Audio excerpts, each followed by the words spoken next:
UN official calls for more women in peacekeeping efforts.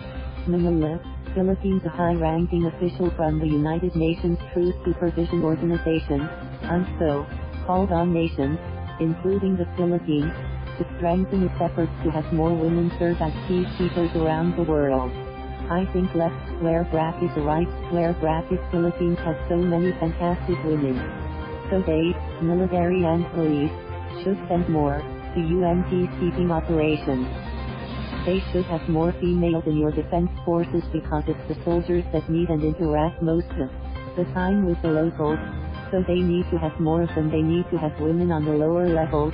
Norwegian Major General Kristin Lund told Inquirer.net in a chance interview after the Women in Peacekeeping Forum on Thursday. Speaking at the discussion, Lund said that when women are involved in conflict resolution, it's much easier to have sustainable peace. Being a woman, you reach out to a much wider audience, so in a way that a process is the peacekeeping you need to address the whole society, you need to have a holistic approach. Only with women is that possible, she added. Being the first woman to serve as force commander in the history of the UNTSO peacekeeping effort, and the highest-ranking female representative in the UNTSO as head of mission, Lund said she has learned to empower women. I think that is something that I learned when I'm out there as head of mission, to empower the women in a way, and sometimes women need a little more pat on the shoulder to believe in themselves, and that's where women have to support women. That's what I'm trying to do, she said. Police Colonel Portia Manalad, the first woman police director of Cotabato City and previously served in the UN peacekeeping conflict areas of Kosovo and East Timor, cited figures during the discussion which showed the huge gap between the number of male and female police officers sent to UN peacekeeping efforts. From 1992 to 2018, Manalad noted that out of the 3,203 personnel deployed by the Philippine National Police in mission areas, only 195 or 6% were female. According to the UN, its peacekeepers, military, police or civilians, come from the organization's member states and are deployed to the conflict-ridden parts of the world. In 2017, UN Secretary-General António Gutteres has committed to ensuring that women play a far more active role in peace operations.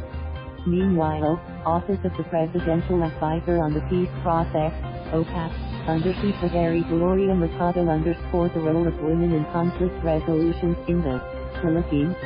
In all the different contexts of conflicts in the Philippines, it can be said that there are always different roles for women, Mercado said. On the one hand, it is true that women are the vulnerable ones, but on the other hand, women also prove to be pivotal in conflict transformation from policy to operational levels, she added.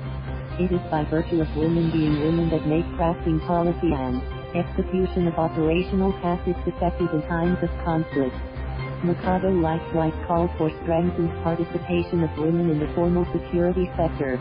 As a way forward, it is our very strong resolve that women participation be strengthened given the crucial role of women in the formal security sector, she said. Mercado ended her speech during the forum with a quote from Chile's former president and now UN High Commissioner for Human Rights Michelle Bachelet. We simply can no longer afford to deny the full potential of one half of the population. The world needs to tap into the talent and wisdom of women. Whether the issue is food security, economic recovery, health, peace and security, the participation of women is needed more than ever, she said, quoting Bachelet. The forum was organized by the Royal Norwegian Embassy in Manila, in partnership with the UN and the Department of Foreign Affairs. Thank you for watching. Please subscribe.